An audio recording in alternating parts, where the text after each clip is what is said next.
Welcome to the Lifestyle Chase. This podcast features high performers who have found a way to live their best life while balancing their health, wellness, friends, and family. Proudly hosted by me, Chris Little. Without further ado, let's get started. This is episode 15 of the Lifestyle Chase. I just want to let you in on something. Both the listeners and one of my heroes who I am sitting with this evening. When you have someone that fights as hard as Patrycia in your city, it makes you want to fight hard towards anything in your life. Doesn't matter what it is. If I had a gang, I'd want Patrycia in it. Because if anybody tried to fight us, she'd help us win. Now, because some people don't always listen to a whole episode, I want to mention this right now. In the description of this podcast, there will be a link to the Multiple Sclerosis Society to make a donation or to help spread awareness. If you live in Alberta, there's a good chance that you are impacted by MS. If you are empowered to do so, I hope this episode serves as a reminder that the fight is always on. It's time to properly introduce my guest, fresh from a soccer game, the one and only Patrycia Rzechowka. Did I say your last name? Oh my god, you nailed it. Yes. How are you doing this evening? I am good. I'm always happy after soccer. Good. Got the endorphin rush and everything? Yeah. So was it a game or a practice? It was a game. Did you win?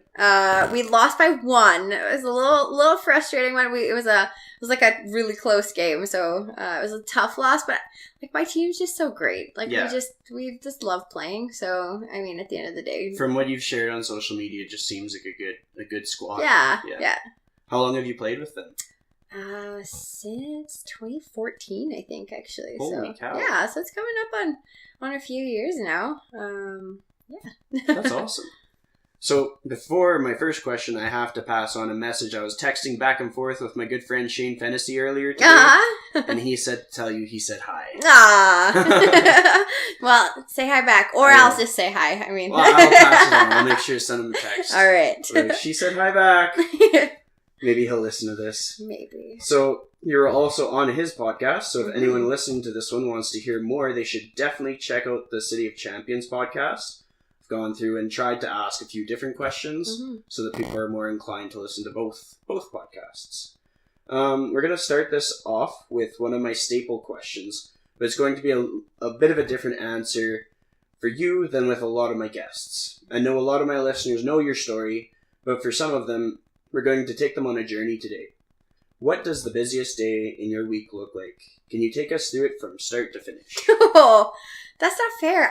My days are outlandish. Well, like I would say today is like a great example. So I am on a project team at work. So I work for the government of Alberta with the Justice Ministry, and so we're doing engagement sessions right now with stakeholders. And so we have sessions in Calgary, and I wanted to be there, but also, there's like the spin challenge right now, so I didn't want to drive down the night before because I needed to get another class in.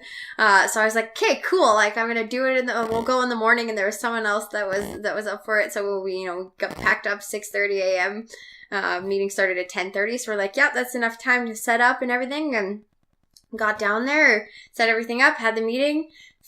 Finished up at about 3 o'clock. Jumped back in the car, drove back here. I dropped her off. Took the fleet vehicle back to the building, took an Uber to my place, got in the Uber, got in my car, drove to soccer, and then came home, and now I'm doing this. So yeah, that's nuts. Yeah. So not every day is like that, but it seems like there's just kind of always something. Like I try and keep really active, so usually there's at least some sort of form of like either spin class or soccer game or something going on like that. And then like I work Monday to Friday, 8 to 4:30, and then just as things come up, it just depends on the time of year. And if I'm training for anything specific, then I have to do a little bit more, but yeah. It's crazy. Like, everybody talks about how they don't have enough time. We all have the same 24 hours, and you seem to make the most of it. Yeah. So I was honored to be able to hear you speak at an event a little over 8 months ago. There wasn't a dry eye in the room. You told your story from start to finish. Yeah. I think what really impacted me, and probably everyone else, was the amount of emotional strength that you have. your whole world came crashing down, yet here you are, strong and resilient, and one of the most passionate people that I know. When you first got diagnosed, what did you know about MS? Ooh. And this is kind of cool because this is how I start a lot of my talks with people is I really didn't know anything. I knew my mom's cousin's wife, so married in, she had it, and hers kind of progressed like pretty steadily, right? So she was okay for the longest time, and then it kind of just declined slowly, but never to too bad of a point. But her husband was kind of always there to take care of her, so you didn't really notice as much. And then I had a neighbor, and I would always see her, and she would walk every day, and some days she would walk as if completely normal, nothing was wrong. Other days she'd kind of be slower or almost like limping. And then some days she was walking with a cane. And I just was always kind of like, why? And I asked my parents and they said, oh, she has MS. And I honestly can't remember exactly how old I was, but it was just one of those things that I was like, I don't know what that is. So I just didn't even think about it again. And that was literally all I knew, up until I had to know more. It's wild to think about. So you recently shared a post about the effect that exercise has on MS symptoms.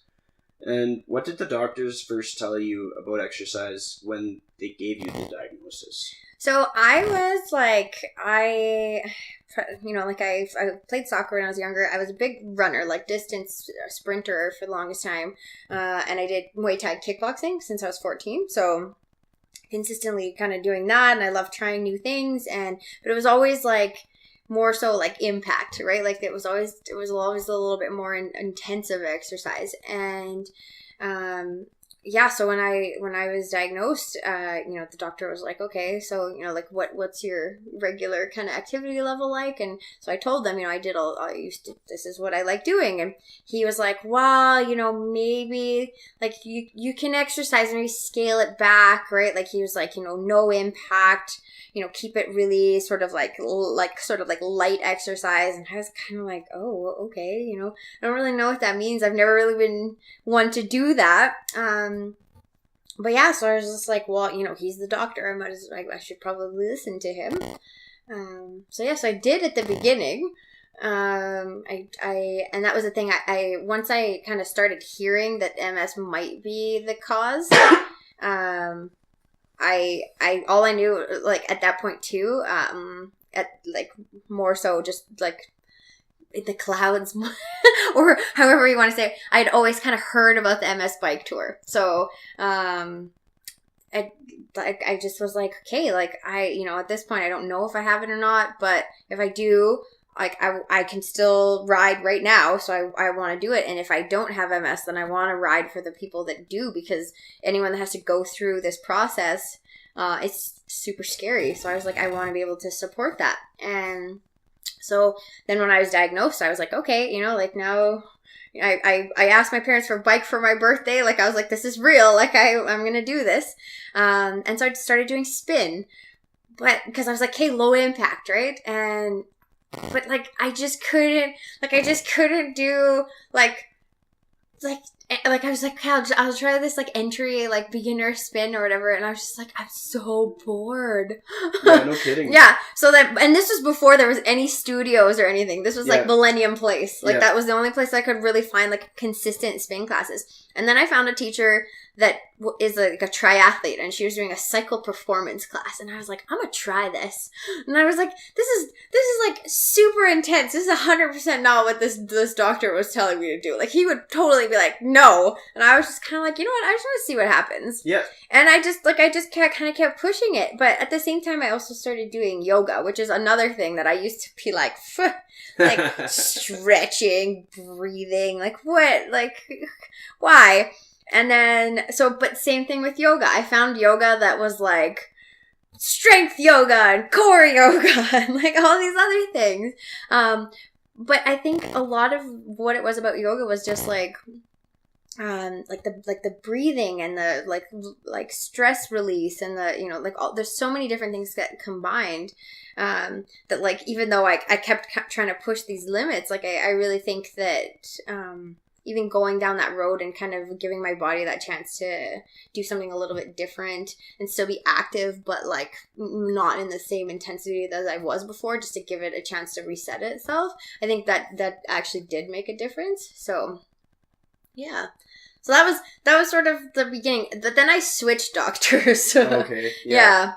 And I didn't really see that first doctor too much anyways. And I don't know, like I just got to the point where it was when I exercised that I felt the best. So I was like, well, you know, like I know my body. Like I know when I'm tired to the point where like that's it, right? And I know when I'm tired and I can push through it, right? And I know that I can push myself on some levels of, you know, exercise. And so I started doing it. Like I was just like, you know, if something bad happens, then I'll know like I can't do this anymore. But I'm never gonna know if I don't push it a little bit, right? And to the point where I didn't make it dangerous, but I was also like, okay, let's just see what happens, and then, you know, and then we'll see. And there was a time where I was exercising like pretty regularly. Probably not as much as I should have been. And that's when I had another like relapse on my eye. And the thing is because I had been exercising like pretty consistently, the recovery was a lot easier. Okay. And there was something about that always stuck with me. Like I was like, I truly believe that there's got to be something to this.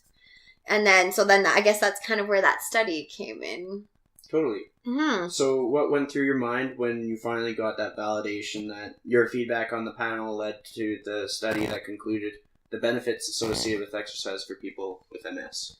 You know what? It was just awesome because I really try to be careful because I really don't, you know, like MS is, the thing about MS is so different for every single person that has it.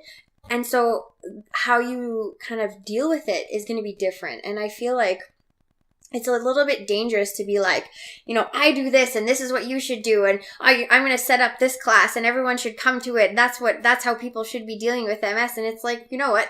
That's not realistic, right? Like there's some people that are affected more severely, or there's some people that are like different areas are affected. Like my eyes are really affected, whereas some people's like legs are more effective or like aren't, right? So it's just so hard to kind of generalize and be like, oh, you should be doing this or you should be doing that. But to know that, at least like to be able to tell people that if you can find a way to stay active, that has shown that it repairs the myelin in the brain, which is like what kind of gets the attack, right? And so once that gets worn away, that's when sort of the MS symptoms happen. And so exercising is supposed to help regenerate that myelin. And so to be able to tell people that like whenever you like whatever you do, whatever you figure out that works for you, it's not going to harm you, right? And that's a huge thing for me, because I always have this like, I want to keep people safe. Like I don't want to tell them to do something and then it's going to harm them. So to know that and like there, you know, like this study is going to have to go so many different ways, right? Because they don't know why, or they don't know how, or how much exercise, or what type of exercise. Like they don't know any of that yet. But just to know that it's not going to cause harm it's a huge thing, right? Because then you can tell people, exercise, you know, figure out what works for you. And that's the thing. Like I've been kind of saying these things from the beginning too, is we need to be kind of working with like trainers and physiotherapists and people like that to like learn MS symptoms and to be able to work with the person.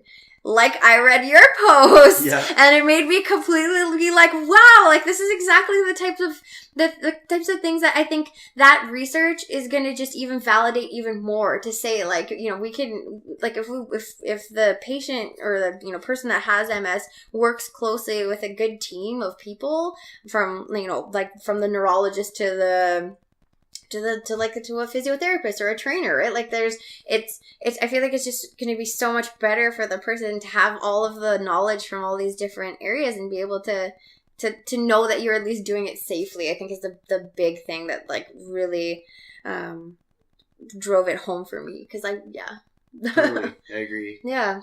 So, what was it that got you hooked into fitness in the first place? Like, you've been into fitness for a long time. Would you say it was like a childhood thing, or? My parents are both from Poland, so, and then I have older sister and a younger brother, so they kind of worked opposite schedules, so we never really had to be in childcare or anything like that. But then at the same time, there wasn't really time to take us to sports or anything like that. So for me, a lot of it was I just kind of found things as I could. So I think my first kind of physical activity type, like organized type things was always in school. So we had cross country running and I did really well at it. So I was like, oh, okay, cool. This is something that, that I might want to keep going with. And then we did like intramurals, like relay racing, and we won one time. So I was like, okay, like I'm obviously not too bad at this. And, like as we got older, like I played soccer in junior high and did track. But then in high school, again, I kind of played soccer a bit and did some track. But that's when I found kickboxing. And the reason that it kind of appealed to me was because it was literally whoever the community people were right by my house thought that it would be cool to like hire this guy to come out and do this kickboxing training. And so I saw it in a newsletter at one time and I was like, okay, cool. Because like mom and dad, you don't have to drive me anywhere. It's like just down the street. Like you can basically see it from our window. And like I kind of just found it myself. And it was the same thing. Like I just loved it. Like I loved being active. And like I got pretty good at it pretty fast. So then obviously like when you feel like you're good at something, you want to do it, right? Yeah. And I had a great trainer. And the funny thing about him is like, it doesn't matter where I am in my life, I've always managed to find him. That's awesome. Like he was there, and then he was like teaching at the U of A when I was there, and then now he's at Kamikaze Punishment, which is kind of where I've been like going off and on. So it's just awesome. Like he's just so great, and he's such a good teacher that like you just love it. So yeah, and so I did that for the longest time, and then I just sort of got into sort of like going to the gym a bit, and I was it's like I always stuck with running, and then sort of once the MS hit, it shifted, into the types of exercise that I do. Like I do a lot of spin because I have to train for bike tours and things like that. Like I still love running. Yeah. But it does, like, I feel a little bit safer with spin only because like if I do get to a point where I might lose my balance or something, it's a little bit more dangerous with running, like especially if you're running longer distances. So on like an organized run, it's one thing, but like if I'm just going out on my own, it's a little like I have my mom's voice in the back of my head, like, don't like to be safe, right? Like, yeah. So yeah, I have my parents' voices in my head too, quite often. But like, and she's 100% right? Yeah. Like it's like if something happens and I'm somewhere and no one knows, totally. Like, yeah, I agree. So, it seems like you have a pretty close-knit family. What qualities from your parents would you say made you into the strong and resilient person that you are? Well, so they both moved here. My dad came first. He like went through like a work camp in Germany, so like it wasn't like an easy kind of transition to get here. And neither of them knew English. Like my mom was a teacher and she was, on the track to be really like successful in teaching. And, she ended up leaving, again, not knowing English. Then she had us, so she couldn't really do some of the courses to be able to potentially become a teacher here. But she started working as soon as she got here, and I don't think she's ever stopped. And she started at a Woodward's, I think it was, like back in I don't even think people know what that is anymore. Some of the older people might know, and then she got a job with the Catholic school board as a janitor, and then worked her way up, and now she's, I think, the highest level of like teacher assistant with special needs kids that there is in the school board.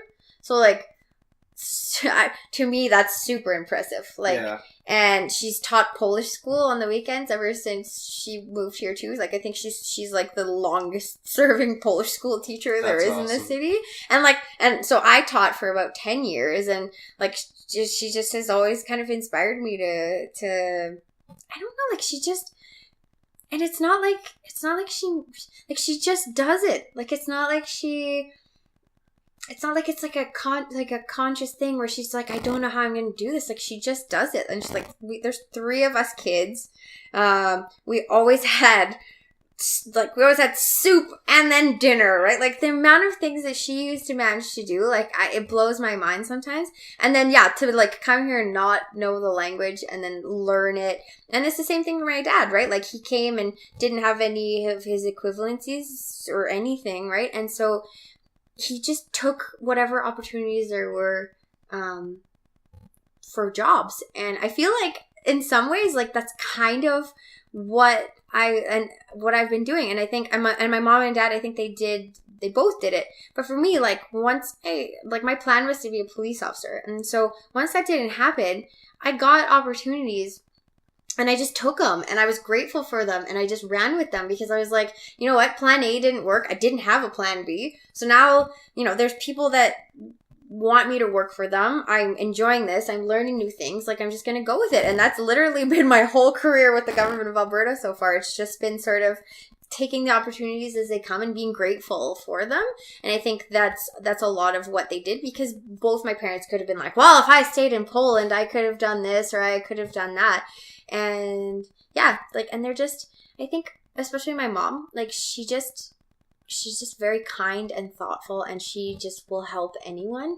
And I always laugh with my dad because I'm like, you have to stop doing all these things to, like, make my life easier, because I'm like, what happens, like, the day that you can't do it anymore, right? Yeah. And so I always laugh about it, but he just, it's like he just likes to feel like he's helping. And so I feel like that's just kind of, for me, that's just kind of how I think about it. Like, it's like, if I see a situation or if someone needs something and I have time or I have the capacity to be able to help them, then I will most likely do it. Yeah, like, that's what you're doing today. Like, you're helping me with my podcast. I'm trying to spread your message, but, like, this is you taking one of your busiest days that you've had and adding on one more task. Yeah, I'm not helping you. I've listened to the other ones. They've been pretty awesome. So, well, thanks. What was your favorite one so far? I actually really liked Dow. Yeah. Which I didn't know too much about her. So then, like, once I started listening to it, I was like, oh, I want to know more about her. So, yeah. It's neat because, like, there's so much about people that you just, on first glance, you're like, whatever. But then you actually, like, get engaged and you're like, wow. Yeah, and then I kind of asked a few people about her after, because I was like, she seems really cool. Like, I'm kind of, like, sad I don't know her more. Just reach out to her. Well, the worst part is when you listen to a podcast and then you're like, oh my God, I totally know this person. And then you're like, wait, no, I don't. Yeah, so. For me, like, the beauty of social media is it, like, knocks down all the barriers kind of thing. Well, it just always makes me laugh when people are like, oh, like, I follow you or I saw this and, like, I didn't want to be creepy. And I'm like, why do you think I put it on the internet? Like, if I didn't want you to, like, look at it, I would be like, I wouldn't put it out there, right? So I actually love when people are like, I follow you or I saw this or whatever. Because then I'm like, hey, people actually pay attention. Yeah. And I'm not just, like, some annoying person in the background or whatever. But, like, it just sort of, it's a nice thing, because I think, like, that, what else would be the point of social media? Like, that's exactly. It's about socializing. Yeah. Especially when we're able to integrate that into, like, face-to-face. Yeah. People talking, like. And I feel like that's so easy in Edmonton, right? Yeah. Like, because Edmonton, like, I was joke, like, small town Edmonton, right? Like, it really is. Yeah. Like, everybody knows everybody. Yeah, so. Yeah. So that's a great segue for the next one. In the fitness industry, we talk about community a lot and how it is so important to foster a genuine community. Mm-hmm. And I've watched the Spin Unity team really support you come hell or high water. Yeah. And I have a lot of respect for that degree of compassion. What has that support meant to you? And how have they shown up for you in your life so far? Ooh. So I love this question because I just honestly, like, I don't think I would be sort of where I am without them. so it was neat because I was already going to Millennium and I was already kind of talking about Spin, and then I was involved with like Sherwood Park Toyota, that fundraiser. Spin Unity kind of like got involved with that as well. So we were already sort of connected through that, but I didn't really know too much, and the studio wasn't open yet. But it was neat because a lot of the teachers that I went to at Millennium actually ended up coming to teach at Spin Uni at the beginning. So it was such like a natural thing for me to just start going there, which I always joke because I'm like one of the OGs. Like sometimes like I was the only one in the class, and yeah, so it was just awesome. But like, I mean, like Jordan and Jeff, like Jordan's been doing the bike tour longer than I have, so it was awesome to just already have someone that was experienced with that. And like they're just such like genuine people. Like they I don't know, they care about the people that come there, and there's just no, I don't know, like I always feel comfortable. Like I can show up there and it's awesome because it's a motivator, because there's some days where you're super tired, but you're like, oh, but I want to see this person or I want to see that person. And, you know, like they've shared so much of like my, you know, again, sometimes I feel super annoying when I'm like, oh, so I'm doing this, or can you share this or whatever. And they just don't even hesitate. Right. And so they've always just kind of been my like number one cheerleaders, but also like push me, to be able to do these like bike tours and things like that. Like they give me a space to be able to train safely, right? And Jordan, when I was having some of these conversations, like even with the MS Society, she was so open to trying to be able to facilitate classes so that people with MS could spin safely, right? And it was as simple as maybe providing more cool towels to cool them down, or you know what I mean? But she was so open to these kinds of conversations that it was just like, I don't know, like it just makes you like she didn't even think twice about it, right? And so it just makes it so awesome to think that there's that kind of support where like I'd never worry that if I needed extra support from them or something, like it's not even a thought in my mind that I wouldn't get it. And that community, like a lot of them have no idea that I have MS half the time, right? Like even because I did the spin instructor training, right? So like like a lot of the people had no idea. Like they were like, you're just the girl that is always like in the front row and always riding and always like pushing it.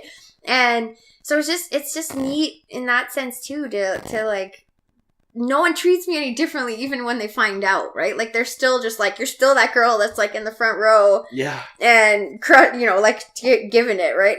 And so I think that's the great thing too, is because like sometimes like I don't really want to be treated any differently, right? And like I'm getting more comfortable with the idea that maybe like one day I might need a bit more help, or I might need to pull back, or I might need to do certain things. But for right now, it's just so awesome to go to a community too where they know what's going on in my life and they're genuinely interested and they want to support me however they can. Like that's, to have that kind of thing is like it's a pretty big deal. Yeah, I agree. That's awesome. Mm-hmm. So being as athletic as you are, what's the longest distance that you've gone on a bike? That would have been the one I just came back from. I still don't exactly know the numbers. Rough estimate. I think it's somewhere around 900, like, or just under 1,000. But I want to preface this with like these guys that I went with,